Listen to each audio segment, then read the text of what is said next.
At Capella University, you're in control of your education. With the game-changing FlexPath format, you can set your own deadlines and move at your own pace. The faster you move, the more you save. Visit capella.edu to learn more. I don't know what most white people in this country feel. I can only include what they feel from the state of their institutions. Now, this is the evidence. You want me to make an act of faith, risking myself, my wife, my woman, my sister, my children, on some idealism which you assure me exists in America, which I have never seen.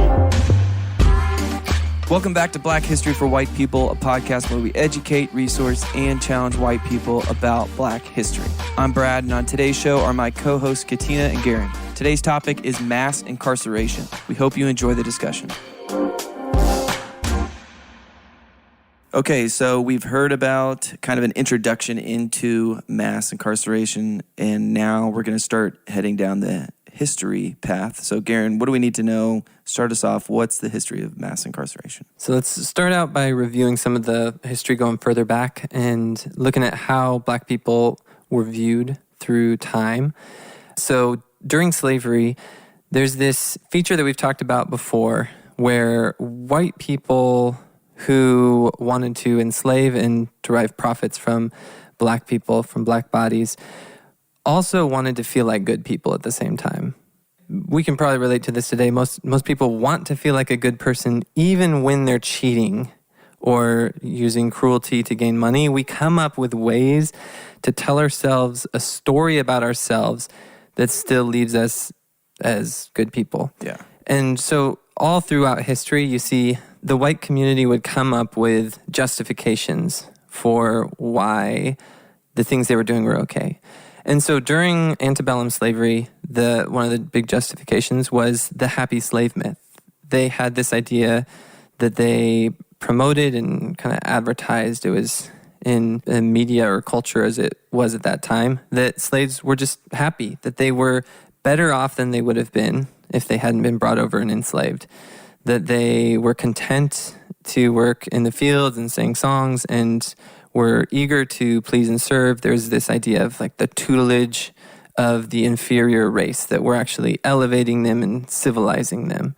Or they were just being nicer to them, like fed them really well and didn't whip them or anything like that. I've heard things like, oh, they treated them different, even though they still used them as bodies to do work. Yeah, and so they justified to themselves that, well, slavery maybe isn't ideal, but I mean, you can even see in the writings of the founding fathers, some of them said slavery is not ideal, but it's necessary, and there's these side benefits of it.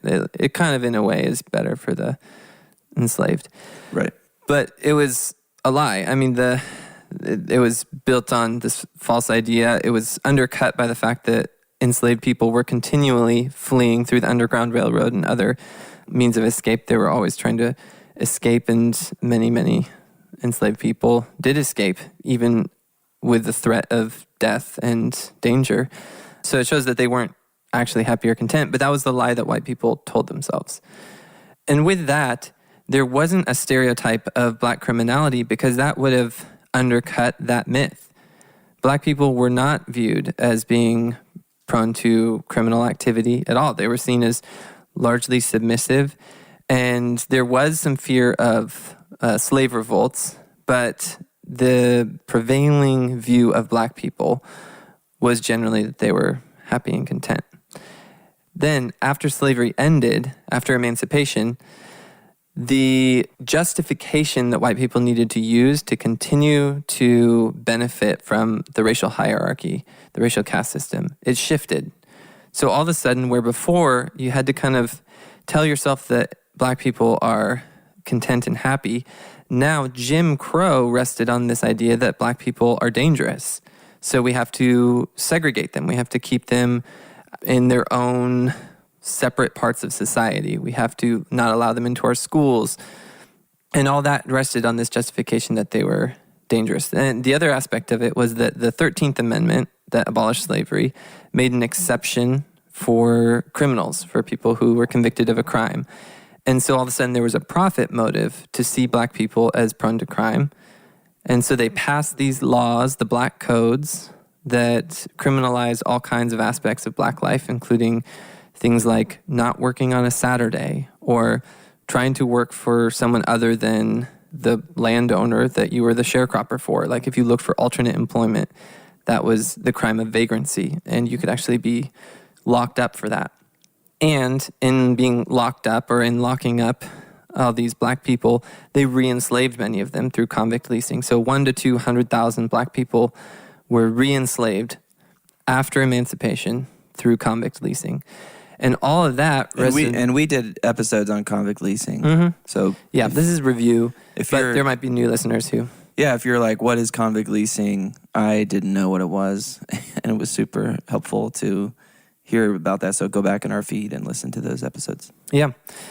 And so all of a sudden, the justification switched from you want to view black people as happy and content to you want to view them as criminals, because now that's how we continue to dominate and use slavery by locking them up and saying they're criminals and convicts. And so the justification changed, and so the story changed. The story of how white people marketed and advertised and viewed black people. You can see this in the kind of pop culture at the time. Became the movie Birth of a Nation came out that showed basically, it was like a person in blackface trying to rape a white woman and stirring up this fear of black criminality. And they're like, coming for our women. They're, we have to keep white culture safe from the dangers of black people. Ooh, how exhausting. Mm-hmm. And Woodrow Wilson watched it in the White House, and it was acclaimed both by film critics and by presidents, politicians. That was the cultural moment. Was this? Everyone was getting on board with this idea of black people are scary, are criminals. We need to lock them up. Yeah, he did a showing at the White House. Mm-hmm. Mm-hmm.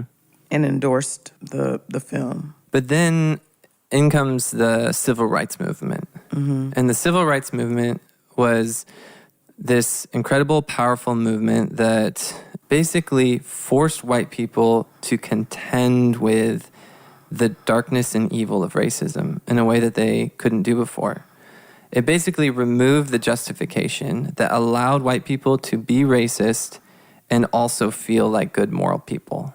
If you're not actually watching the police send the dogs after the peaceful black protesters, or if you're not actually watching the fire hoses be opened on them and seeing women and children and just peaceful protesters being terrorized, then you can kind of convince yourself in your mind that, the system of segregation is fine. It seems to be working. Black people have their way of doing things, and I don't go into their part of town, and I have my way of doing things, and I don't. And you don't ever go into their part of town, so you don't ever see the way that police are terrorizing them, and you don't see the way that their facilities are utterly inadequate, and that they don't have a sanitary line, and that their roads aren't paved. If you don't go there, and if you're a white person in those days, most likely you didn't really go there much. And and I was going to say, just real quick, because you said the peaceful protesters, like, we don't have to be peaceful for them to not have sick dogs on us and some of the things, just this, it kind of speaks to like black people having to have some type of good behavior in order to not be punished for stuff we shouldn't be punished for in the first place. Mm-hmm. So I just want to kind of, mm-hmm. I'm in a space where we're talking about decolonization and deconstructing, just changing the language. And I saw a post about this the other day, like instead of saying slaves, saying enslaved people, and instead of uplifting, these making distinctions between black people, which I know that's not what you're trying to do, but instead of making distinctions about different types of black people, that all types of black people matter. And we're talking about police officers being weaponized against black people for their existence. But yes, the peaceful protesters having to be bit by dogs, water hoses turned on to them. Just beat with batons. Just all this heinous activity, terrorism. white supremacist terrorism against black people. And the other thing is that white people could have always seen the heinous crime that enslavement was, because you didn't have to be in the black part of town to see how black people were living to know at that time. I mean, you're looking at people whose parents enslaved people. I mean, you see the imbalance, you see the marginalization, you see the lack of equity and equality. And so I just don't want to give white people a pass for, because you hear this thing like, I didn't know what I didn't know. They all knew. Mm-hmm. They all so knew. And there was nothing that separated them and divided them from the reality of that inequality, that inequality. Absolutely. Does that make sense? Totally. Yeah. Yeah, and that's really helpful, because I would not want to be misunderstood as saying that the white people didn't know. What I'm meaning is that the lies that white people told themselves became untrue to the point that they just couldn't even deny it anymore. Yeah, because Right. we're really good at hiding things, both physically and even emotionally, with knowledge, and putting that into our culture of things that we just don't want to see, things that are just kind of like, maybe that's homeless people in our cities where we just need to get them, we just don't want to see it. Nobody wants to see homeless people, because then if they see homeless people, then they start to think, well, why are there homeless people? And then you start to care about them, and then it's the whole thing of like why there's emotional commercials about kids in these third world countries. It's like when you see that, it hits different as however you feel about those commercials. But it does, like when you see a problem in real life, like a real person, and it's affecting them, it's different than, your mom Abstract and dad knowledge. raising you and just telling you these subtle lies that grow over time, where your culture is just completely trying to make up stuff for it. And that's a big difference of that versus like seeing it, because a lot of people don't see. I would say everybody knew about it, but seeing that is, well, it does confront everybody, but you have to kind of come up with a belief system when you see that. Why is that happening? But they were seeing it right there in front of them. They didn't need the television. And enslavement and Jim Crow was in existence and in effect that whole time. I understand the concept of, or the idea that just like the Vietnam War took a turn when people started to see what the soldiers were enduring. I get that. But at the same time, again, white people don't get a pass because they did see it, because they lived it in their communities. They were actively treating black people horribly. There was an entire culture of how black people were treated. They were not one-offs and isolated events to where white people could just sweep it under the rug. I think it was white terrorism in America and the pressure they received from other countries. It wasn't what they were doing in America that mattered to Americans. It was what they were doing in America that mattered for other countries to point the finger at them. And so I don't think that America had a conscience. I think other countries going, what are y'all doing over there? They were ashamed. They were shamed into doing somewhat right by us because you got other countries seeing what they were doing to us. Yeah. So that is absolutely a big component of it. The Cold War was happening at that time. Right. And America was trying to recruit other countries towards democracy, away from communism that was sweeping the world. And communism was using America, like the video that was playing on the news during the civil rights movement was being used in propaganda videos by the communists to approach other countries around the world with non-white populations and say, like, this is how America treats their black and brown people. Like, do you really want to become a democracy where this is what is actually happening in democracies? So that propaganda was being used against America and making us look bad, and it was pushing the world towards communism. The thing, just to kind of clarify, I guess, the argument I'm making with the civil rights movement is basically saying the same thing as what you're saying, Katina. I don't think it's so much stirred up the conscience of people as it took away their ability to justify or lie to themselves that they're still good people. Yeah. And like across the country. Yeah, because if you're a Southerner and you're okay with this, your conscience is hardened to it. But then all of a sudden it's on the nightly news. Now you can't just like go on with the status quo, telling yourself you're a good person when the rest of the world is seeing it and saying like, this is awful. Yeah, it would be like your sin, like an issue that you have that you kind of wrestle with, and you kind of lie to yourself, it's okay that I do this. And then it's on the news at night. And everyone's seeing it. Ooh, it doesn't. It just exposed it in a way that forced white people to confront that about themselves. And they either had to go on with the racism and just admit that like, okay, we're not good people. Right. Or they had to change the racism into a form that could like not look so racist. Right. Or obviously the other option would be they could actually repent and love. But that was sadly not what happened. But that's exactly the point that I'm really making, is that racism shifted under the banner of criminality.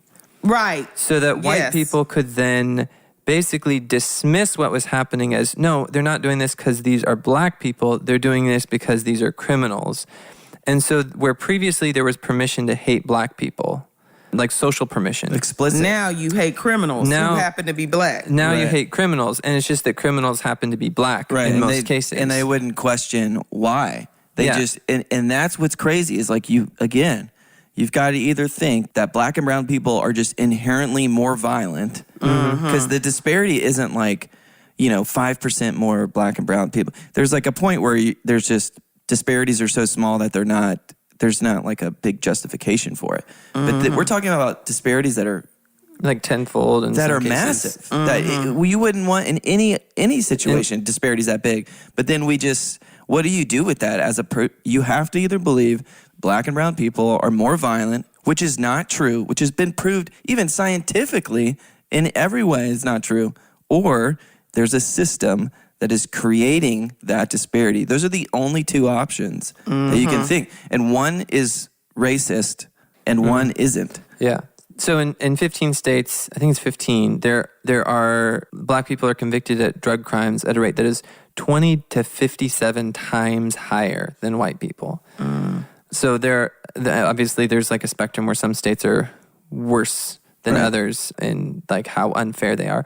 But just looking at that, if black people are convicted at rates 20 times higher, even though black people are proven by many studies that they use drugs at similar and sometimes sell them at lower rates than white people, and then you have all these disparities, then it's like, it's officially colorblind, but it's being used to hide a shift in racism, a shift in racism that allows white people to feel like they're not racist, but still live in this status quo where white people receive all the benefits in society and basically rule society, remain on top, and have all kinds of advantages. Because whenever you give a segment of your population disadvantages, it's like you're providing yourself with an advantage. And we have done that. I mean, black unemployment right now has traditionally been twice as high as white unemployment, basically for as long as it's been tracked. But then when you factor in all the black people who are in prison and can't compete for jobs because they're in prison, then it's actually like another 7% unemployment that just comes from black people who are disproportionately in prison. And so then that provides advantages to white people. And there's other ways in which mass incarceration has been used. The fact that when people get out of prison, they lose a whole bunch of rights. It perpetuates a racial caste system that has white people at the top, but it does so in a way that is officially, or like on the face of it, colorblind. And you're right. And this comes back to even what Katina was just saying in our conversation of like, and I feel this. It's like we want to come up with reasons why it was okay for white people to think and do the things that they thought and did. Like even in disparities in prison, it's like we don't want to admit, we just don't want to. It's so hard for us to be like, we really aren't good. Like, just from a moral third party look at the situation, we're not good. And we just try with everything we have to just come up with reasons that we are good. Right. Instead of just being real and honest. And we aren't good. And I'm saying we as in like America. No, absolutely. And it's like, and I don't want to give excuse, but I feel the bend towards it of like, I don't want to just say my parents were racist people that, like, what did you do? Why didn't you do anything? Because it's like, I could easily look at myself like, what am I doing? Why am I not doing it? My kids are going to look back and be like, what did you do? And I just want to like, it's like I want to give them reason because I know I want to give I want a reason for my kids to think a certain way. And it's just this whole just fake veneer. Yes. Like, you're not actually, everything you're talking about is literally just things you're talking about. It's like image maintenance. It's not loving for love's sake. Yeah, and that's a problem because that really does affect everything in your life. How you treat people, how you treat all different types of people, economically, racially, everything, genders, everything is based off of how you love. And it just becomes very clear, even in the debates that we have in our brain, even in my brain, that, I am just not loving. And that's really difficult to come to grips with. Absolutely. But it's good. That's a good thing to wrestle with. Who do you love and who don't you love? And then why don't you love them? Yeah. Katina, hearing that from me, like, does that kind of...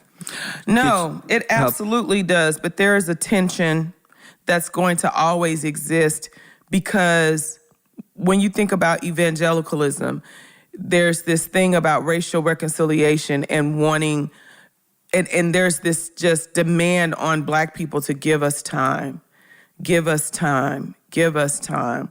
And so as we're giving white people time to wrestle through this stuff, we're dying. We've been dying. We've been suffering. Yeah, we have to make it a certain way that's... Right, and so that's the struggle. And it's just like, while we're waiting for white people to arrive, we're suffering. And it's like, why is there a need to wait for justice? Why is there a need to... It's really just triggering, to be quite honest. Because I'm thinking about during that time when those images were on television and my parents and what they had to see and endure. And I'm just like, why did justice have to be delayed yet again? Because with every wave of justice, so enslavement ends, but then there's Jim Crow, convict leasing, and sharecropping. And then that ends, and then there's redlining. And, there's integration, but kids are being spat on, and, So then there's that shift, and then there's like mass incarceration and police brutality. It's like, when is it gonna? How long do you have to wait for human beings who bleed the same as you to have some damn sense? And that's the sad reality that we're going to get into of mass incarceration, is that it's made to be a durable form of racial caste. Right. Because it isn't explicitly racist. So it's basically harder to pin down. In the absence of explicit racist language, it's harder to pin down in a way that proves to people who aren't trying to love but are just trying to image maintain, like trying to think of themselves as not racist. It's hard to convince somebody who's in self-justification mode that, hey, this system is actually cruel and unloving, when they're just like looking to continue to reap benefits from the status quo. So It's designed to be a durable system. And so there's really has not historically been a sustained outcry against mass incarceration, because that's seen as, like, by politicians, it's seen as soft on crime, and it's not a winning stance in the American electorate. And we'd have to do something about it. Right. And we have I don't want to do anything about it. Right. I don't want to change my life. So it's designed to be a durable system. The system is so durable that, I mean, I'm like the product of our system. Like my life didn't really change in these views until like 7 years ago. And I imagine like what would have been really helpful was like someone explaining this stuff as a kid, and I could have handled different racial situations in my life completely different. But it's like I had no idea. Like our culture is so shifty and sketchy at like hiding this stuff. You know, I didn't hear about it in school. Mm-hmm. You know, it didn't seem that bad in school.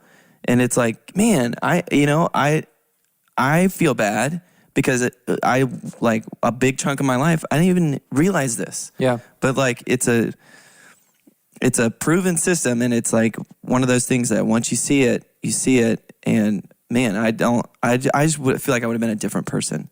Yeah. Right. Growing up. Right. And I would be a more loving person. So in 1956, let's get into some of this history of how this unfolded and how the justification shifted. So in 1956, politicians in the South felt more than comfortable to be explicitly racist. So in Congress, North Carolina Senator Sam Ervin Jr. drafted a racist polemic, the Southern Manifesto, which vowed to fight to maintain Jim Crow by all legal means. Mm-hmm. Ervin succeeded in obtaining the support of 101 out of 128 members of Congress from the 11 original Confederate states. So politicians were nearly universally, in the South at least, willing to go along with an explicitly racist polemic, and that shows where they understood their own electorates to be. But then what happened? Racism was exposed through the civil rights movement as being evil. It was used overseas in propaganda by the communists to basically say America is not actually out for your good. They actually are just white supremacists, and they don't really care about you. They ran this propaganda to other countries. So then you had politicians come to this dilemma. All of a sudden, the popular support for openly racist policies, which had been a majority support where politicians could win elections running on explicit racism or explicit segregation. I mean, during this era, you have politicians just openly saying racist things all the time. That our current culture would be like, oh my gosh, no way. Yeah. But it was just open racism. The popular support for that kind of open racism, you just got to picture, it's like this sliding scale where it goes, it's like 80%, 70%, 60%, 55%. All of a sudden it dips down below 50%, where now a majority of the population, it's not that they were like loving black and brown people or wanting them to be equals, but they were no longer publicly supporting explicit racism. Mm-hmm. And all of a sudden, when that shift falls below 50%, politicians, like anything that's happening right around 50% is what politicians are going to be really responsive to. Right. And all of a sudden, politicians just all realize this is no longer a winning strategy. We can't continue to just be openly racist and still win elections. So we have to shift our rhetoric in order to maintain support from that 49% of the population that still is fine with open racism. But we have to do it in a way that's subtle enough that we can still win the middle in order to keep winning elections. And so that the strategy changed. And I think for some white people now like to conceive of the civil rights movement as if open support for racism fell in a day from 51% to 0%. As if America just stopped being racist whenever the civil rights movement happened. Yeah, they would say the civil rights, like that's kind of... It was the end of racism in America. Right. Which is absurd. To think that you could go from the lines of angry mobs on either side of Ruby's entrance into that school, like if you've seen those pictures and protesters, as like schools were desegregating, to think you go from that to like a decade later, everyone's just like loving one another, that is absurd. What really happened is that popular support for that kind of open racism fell below 50%, so politicians, being responsive to the electorate, changed their strategy in order to maintain majority support. Politicians were still racist. I mean, even Nixon and Reagan had a conversation that was just recently, I think in the last decade. This conversation, which had been in the archives but had been partially redacted. Now you're getting into like, white evangelical. These are like our presidents you're talking about here. Yeah. So I'm a little and here's what our president worried about said. What you're going to say. Reagan called Nixon the night after a UN meeting, and he said to Nixon, "Those monkeys from those African countries, damn them. They're still uncomfortable wearing shoes." And Nixon let out a huge laugh. Some of our listeners, you're like not even believing me right now that Reagan and Nixon had this conversation. So we're going to link to it in the show notes, and you can listen to the audio. This is the president of the United States. This is them in a private conversation. This is not the rhetoric. They weren't using this rhetoric openly, but this is where their hearts were. Like, you don't accidentally make that comment. Like, this is an exposing of what's in your heart. And then your political rhetoric, that's like what your outward-facing strategy is. Oh, Garen, it's just white locker room banter. That's the white justification. Man. So then That should make everybody feel extremely uncomfortable. And then Nixon, later that our day... listeners. Right. Later that day, Nixon spoke to his Secretary of State, William Rogers, and he recounted the conversation with Reagan and said that Reagan, quote, saw these cannibals on television last night. And he says, Christ, they weren't even wearing shoes. And here the U.S. is going to submit its face to that. And then Bibi Bibozo, Nixon's best friend, later echoed Reagan in that conversation and said, that reaction on television was, it proves how they ought to still be hanging from the trees by their tails. Woo! And then Nixon again let out a huge laugh. Like, these are the private conversations that these politicians are having while they have shifted away from openly racist rhetoric to this alternate rhetoric that is officially colorblind of crime and tough on crime stances. Conservative whites began once again to search for a new racial order that would conform to the needs and constraints of the time. And this process took place with the understanding that whatever the new order would be, it would need to be formally race neutral. It could not involve explicit or clearly intentional race discrimination.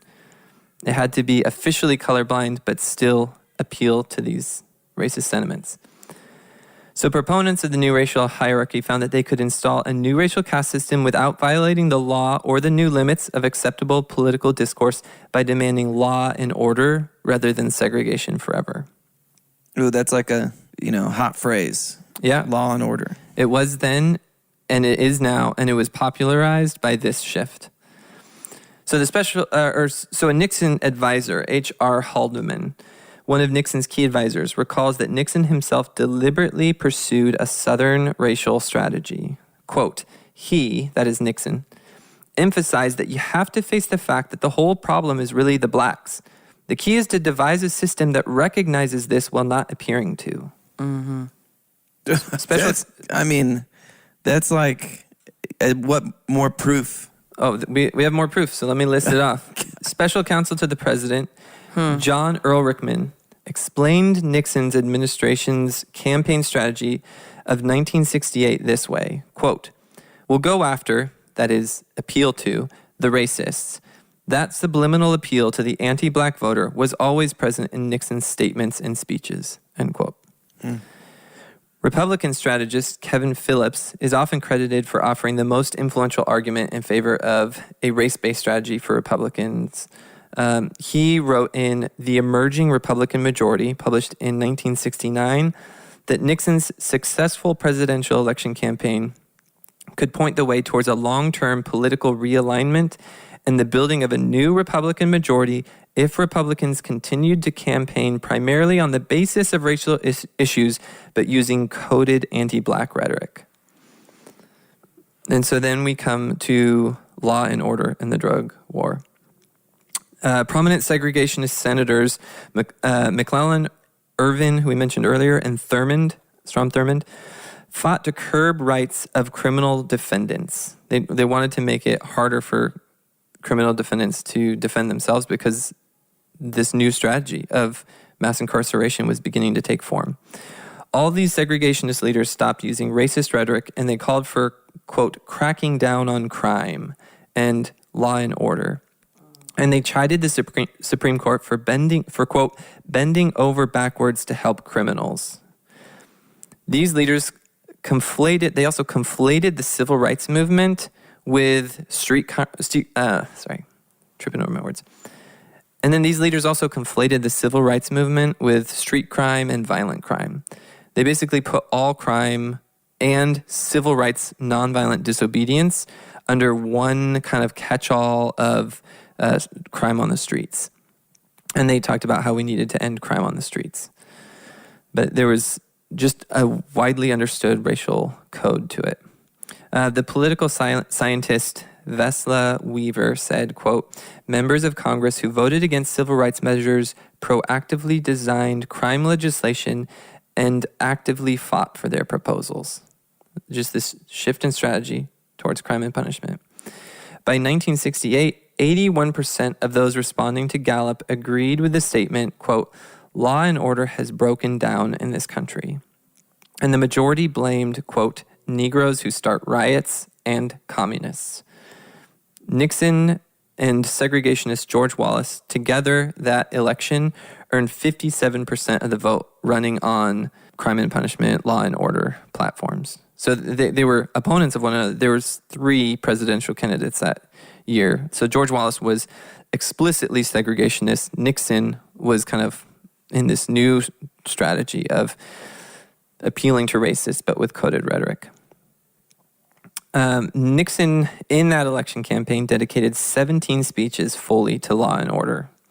And one ad explicitly called on voters to reject the lawlessness of the civil rights activists and to embrace, quote, order in the U.S. And viewing the ad, Nixon reportedly remarked, quote, hits it right on the nose. It's all about those damn Negro Puerto Rican groups out there. End quote. So Nixon called for a war on drugs. He called drugs public enemy number 1, but he didn't fully start the war on drugs. He didn't take a lot of action, but he kind of started the rhetoric, got the rhetoric moving. The war on drugs really picked up, we'll see, under Reagan. So again, quoting John Earl Rickman, the special counsel to the president, he just summarizes this whole section of this argument really well here. In an interview that he did like more recently, he talked about the Nixon campaign of 1968. And he explained that the Nixon White House had 2 enemies, the anti-war left and black people. This is a quote. You understand what I'm saying? We knew that we couldn't make it illegal to be either against the war or black. But by getting the public to associate the hippies with marijuana and the blacks with heroin, and then criminalizing both heavily, we could disrupt those communities. We could arrest their leaders, raid their homes, break up their meetings, and vilify them night after night on the evening news. Did we know we were lying about the drugs? Of course we did. I mean, that's what's happening. That guy is literally on the dot telling us that it's true. That It was he's made up. racist. And that it's made up, and that they made it up on purpose for a vote. Mm-hmm. That's crazy. I mean, that's everything you're saying, I think is, intense. I mean, golly, dude. You can't have this discussion about mass incarceration without going to the root and the heart of what was behind it. It wasn't just some like fluky thing like, oh, they had the best intentions. They were just trying to, handle crime because it was getting so bad. They're good people because, people want to romanticize Ronald Reagan's crazy behind. They want to make him out to be this hero. Like Dave Ramsey, the financial guru, said, I sat in the audience and heard him say that, financial peace gurus say that Ronald Reagan was the best president in the history of America. Oh, yeah? Mm-hmm. Oh, yeah? So was he? Mm-hmm. And a racist? I'm sure we'll get to... You know what I'm saying? It's like because they want to make it seem like, oh, people aren't perfect. Like, you've never been forgiven for something that you thought, like, shut up. Like, there's a system here. There's a system that's been put in place by white power and privilege. And so let's deal with that. This is not like, oh, individually flawed individuals. This is systemic. Yeah, strategically imposed. You know what I'm system. saying? Yeah. Yep.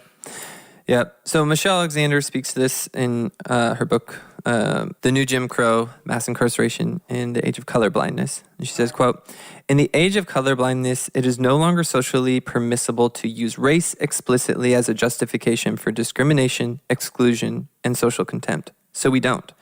Rather than rely on race, we use our criminal justice system to label people of color criminals and then engage in all the practices we supposedly left behind. Once you're labeled a felon, the old forms of discrimination, employment discrimination, housing discrimination, denial of the right to vote, denial of educational opportunity, denial of food stamps and other public benefits, and exclusion from jury services are all suddenly legal. As a criminal, you have scarcely more rights and arguably less respect than a black man living in Alabama at the height of Jim Crow. We have not ended racial caste in America. We have merely redesigned it." I mean, that's exactly what I brought up. I was raised believing. Exactly what she said. So Reagan then used coded rhetoric like welfare queens and predators. And the word predator in that day was basically just what everyone had in their mind, in their mental picture, was a black person.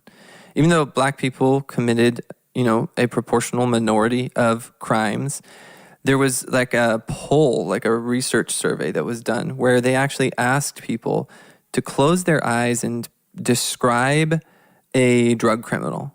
And even though drug criminals were somewhere like, I don't know what the exact percent was, but probably like 15% black, over 90% of people who described a drug criminal began to describe a black person. Like that was the mental conception of who these politicians were talking about.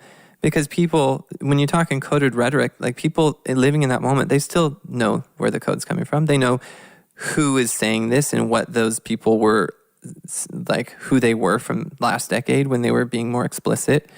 Like it wasn't lost on anyone. America knew in this shift that when we talk about predators, what we're talking about is black people. And in the 80s and even up to now, the way the media even portrays black people and how they would say, a black man, like Florida man, but a black man today. A black man did this. Or a black, but if it was any other criminal, they wouldn't say. They wouldn't say a white man. A Central Florida white man today. Right. Yeah. Yep. At Capella University, education is as smart as the world around us. With the FlexPath format, you can take classes at your own pace, set your own deadlines, and even leverage your previous experience to move faster. Now that's smart. Learn more at capella.edu. And then racism made other kind of subtle nods. Like in Reagan's political campaign, he opened it in a notoriously racist location that had a racial history from the civil rights movement from like recently before, with the claim that he supports state rights, which was, again, kind of a coded racist phrase. Reagan's FBI cut in half the number of specialists assigned to identify and prosecute white-collar criminals and shifted his FBI towards street crime, especially drug crime, which... Pausing for a second here, because this is like a bigger part of the conversation about mass incarceration. Most people do not realize white-collar crime causes far more harm in America in terms of the loss to our GDP than street crime. Yep. Scientists, it's like a little harder to measure, but somewhere around 5% of our GDP is estimated to be lost to white-collar crime. Like embezzling of money, bribery, like illegal monopoly action. Like, so white collar crime, when you have these wealthy white people moving around billions of dollars illegally and like disrupting and distorting markets in order, or bribing people, like taking cuts of money for public projects, that actually ends up causing far more harm to our society than all the petty theft and drug crime that we focus on. Yeah, you're saying that economically, it would be beneficial to everybody in our entire country to not focus so much on street crime. Yeah, you still want to focus on violent crime. Well, I'm saying you're saying not like the petty theft and like the drug crime. Yeah, you're saying that was the drug war. You're saying that initial shift to white collar crime, Reagan shifted resources away from. Yeah, that's what I'm saying. Crime. You're saying that shift that Reagan did. Really, we should go back to that of really focusing more on white collar crime. I'm saying we would all benefit if there was more policing of white collar crime. I mean, that's what I'm saying. Like from a moral standpoint, well, regardless of what you, even if you're a racist person, like explicitly, this would benefit you in every way. Yeah, but the thing is, it's not as scary. So politicians, like nobody. So you take the people running Ponzi schemes that will end up stealing the life savings from tens of thousands of people. Yeah. And how many of those people end up dying as a result or committing suicide as a result of the loss of their money? But that, white businessman in a business suit is not as scary to depict. And so, and it's just like doesn't go with like the racial views that America has. And so that guy maybe gets a few years in prison. A lot of these people committing these white collar crimes just don't even get charged at all. There's very little policing. But then even when they get caught, they oftentimes will get really light sentences because they can afford good lawyers with their earnings that they've made from the white collar crime. The money they stole. And then those lawyers will drag it out, and then eventually take like some like slap on the wrist plea deal just in order to get the case processed. And so, I mean, that's where we mentioned the quote where Brian Stevenson said, in this country, our criminal justice system treats you better if you are rich and guilty than if you're poor and innocent. And that's like the true reality of crime and punishment in America, even though rich people and white collar crime ends up doing more harm. It's just the harm is a little bit less scary because it's more abstract, because they're not taking money from your house, they are embezzling it from your 401k. And so it's just not treated the same way, even though it's actually a much bigger. Yeah, it's harder for politicians to emotionally try to control you. To leverage that. Leverage your emotions with white collar crime. Yep. And side note, if anybody knows Brian Stevenson, we want him on the show. Hook us up with an interview. Yeah, reach out to us, hello at blackhistoryforwhitepeople.com. Yeah, for real. Let's continue. So at the time Reagan declared the new war, this war on drugs, only 2% of Americans view drugs as the most important problem facing America. And what year is it? When are we talking about? So, I mean, this would be like, I don't know the exact year of his presidency that he did, but we're thinking like 80, 82. Okay. Era. So we're talking like 30 years ago. Yeah. I remember the war on drugs and the Just Say No and the... Yeah, I grew up on Just Say No. Yep. And this is your brain. And this is your brain on drugs Friday. Mm-hmm. Mm-hmm. So then, complicating things more, the government, in addition to kind of shifting resources away from white-collar crime, and we kind of mentioned this, Katina mentioned this last episode, but the CIA admitted in 1998 that guerrilla armies it actively supported in Nicaragua were smuggling illegal drugs into the United States. And drugs were making their way onto the streets of inner-city black neighborhoods in the form of crack cocaine. So America... They admitted that in 1998? Yeah, so more recently. But America basically prosecuted the drug war in a way that is not going after the actual systemic roots of the problem, but was basically using it as a justification to lock up people in black and brown neighborhoods. While they financially profited from it. And they just admitted to, like, on purpose, letting drugs into the country. That's probably an overcharacterization of what we actually have evidence for, but that's a lot of people speculate that that's what was really happening. Right. I think they admitted that they were actively supporting groups that were importing it, but I think they didn't that they didn't fully make the connection of... Right. That's like them saying it without literally saying the exact words. But yeah, that's very sketchy. Yeah, but it's like the government. Like right. The most official part of our society. Right. Being part of that is... Yeah. is And then media jumped on board. So politicians all started using this rhetoric of crime and scaremongering, fear-mongering about crime and drug crimes, and public enemy number one is drugs. And then the media got on board just completely and was complicit in it. So the Washington Post, which we think now as being liberal and I don't usually use the word woke, but that's probably people would see Washington Post as being... This was going to be surprising. They ran 1,565 stories in 1 year about the drug scourge. That's 5 a day. So and that's the Washington Post. That's what all newspapers around the country, maybe not all of them, but that's what media is doing, is joining into this frenzy and this fear-mongering about predators and super predators and the drug scourge. And all this is just kind of culturally catching on, where at the front end of the drug war, nobody even thought that this was a problem. Yeah, 2% of people. 2% of people.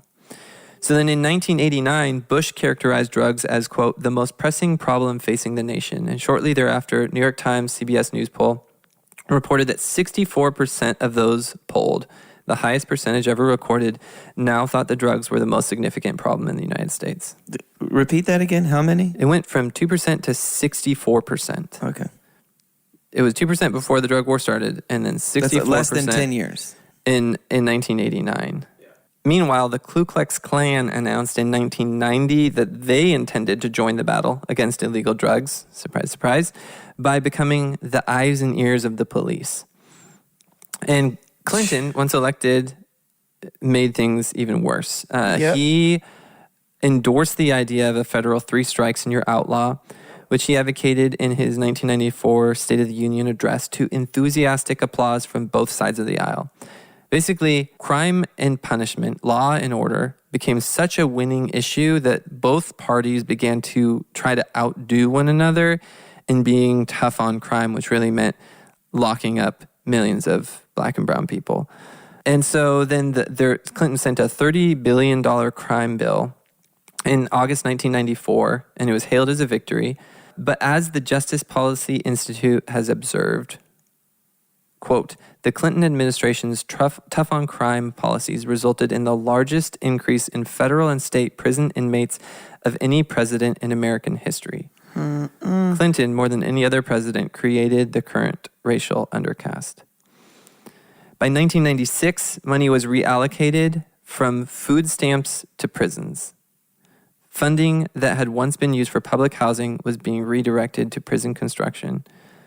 During Clinton's tenure, Washington slashed funding for public housing by $17 billion and boosted corrections by $19 billion, a really similar amount, effectively making the construction of prisons the nation's main housing program for the urban poor.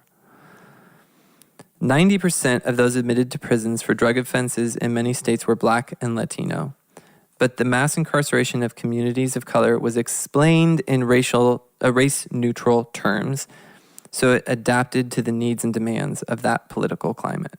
So then this led to a point where in major cities that have been racked by the drug war, as many as 80% of African-American men in some major cities now have criminal records and are thus they're subject to legalized discrimination for the rest of their lives. Yep. 80%. That basically, think of all the old forms of racism that are no longer socially acceptable. And then we think that we're past racism when really in many American cities, 80% of men are still legally subjected to all the same discrimination, only under a different lens. So Michelle Alexander points out that it is not at all obvious that it would be better to be incarcerated for life for a minor drug offense than to live in the Jim Crow era with one's family, even under all the racism that they were subjected to. Have we really made progress when actually being locked up for life for marijuana possession, as some people are, something just so petty? Yeah, it's in thinking about it, we paint this picture that slavery was really bad, okay? Mm-hmm. Let's all say slavery was bad. and it ended. And we're never going to go back to that. That's as worse as it can get. But she's painting the picture that it's not necessarily like physically abusive worse. You know, she's painting the picture that like all the rights, almost that was a better life for somebody than what you're saying is a minor drug offense in life in prison. Yeah, if you're just locked up. That is so hard to imagine. It's like we've been told slavery is as bad as it got. So it can't be. So if it's better than that, which, you know, now it is. It's everything. There's nothing as bad as that. And then someone's painting that picture of like, whoa, this is like in some ways worse. That's so backwards in my mind that it's like I feel like as someone listening to that, you just have to wrestle in your brain with, wow, and like Brian Stevenson would say, slavery didn't end in 1865. It has just evolved. And this is like, hopefully even last episode, and especially this one, has painted that picture of like, oh my gosh, it really did evolve. Like it did. And here's how, and you have given us all the facts and stuff, but so how's that for progress? Yeah, it's crazy to think that, I don't know, I'm 33 and I'm just like, man, it just is, it's crazy to hear all this because it's turning my world upside down. Yeah. So where do we go from here? We're still just kind of halfway through this series. So next episode, we're going to be talking more about how the drug war actually worked. Like how did it, like we've seen from the politicians what the goal was, kind of under the hood, what was the actual goal they were trying to accomplish. And then we need to see like how does it actually accomplish that? How was it designed to work? Many of you will be surprised to find that police departments were initially not on board with the war on drugs. Initially, police departments around the country thought, this is silly. Again, 2% of Americans thought that drugs were a major problem facing the country. So like, why are we going to put all of our resources and energy towards this? So we're going to have to look at how that shift happened and how politicians got police on board and convinced America that this was the right way to go. And then we're going to look at the injustice and start to look more at the injustice of the war on drugs and mass incarceration and the ways that it systematically deprives poor communities, especially, of justice, and how it really operates much more as a war on poverty, war not on poverty itself, but on the poor by having, there's a lot of aspects of it that just basically punish people for not having resources.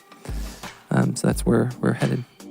Thanks for listening to this episode. If you're looking for more information on what we discussed, take a look at the show notes or go to blackhistoryforwhitepeople.com. For $5 a month, you can help support the show and vote for future topics. So check us out on Patreon at patreon.com/blackhistoryforwhitepeople. On our next episode, we will continue discussing mass incarceration.